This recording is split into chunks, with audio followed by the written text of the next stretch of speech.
राधे राधे, जय श्री राम। मैं अपनी यूट्यूब चैनल पूनम सरिता संगीत में आप सबका तहे दिल से स्वागत करती हूं और आप सबके लिए ईश्वर से मंगल कामना करती हूं। आज हम लोग बहुत सुंदर नाच गीत लेके आए हैं, आप लोग सुनिए।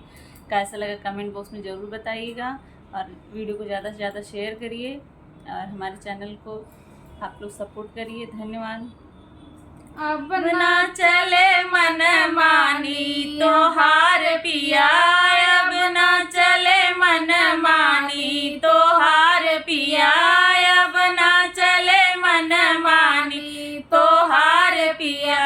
माई बाप के बहुत दुलारी, माई बाप के बहुत दुलारी, हम बनाया नौकरानी हमार पिया, हमें बनाया नौकरानी हमार पिया।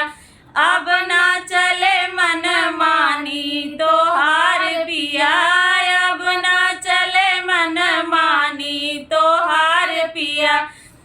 में भी एक डिग्री लेके आए, में भी एक डिग्री लेके आए, हमसे पानी भरवाया हमार पिया, हमसे पानी भरवाया हमार पिया।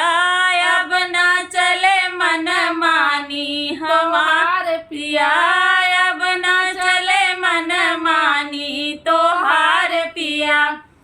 सास जेठानी कड़वी बोलिया बोलई, सास जेठानी कड़वी बोलिया बोलई, अपना बनई अफसरानी हमार पिया, अपना बनई अफसरानी हमार पिया।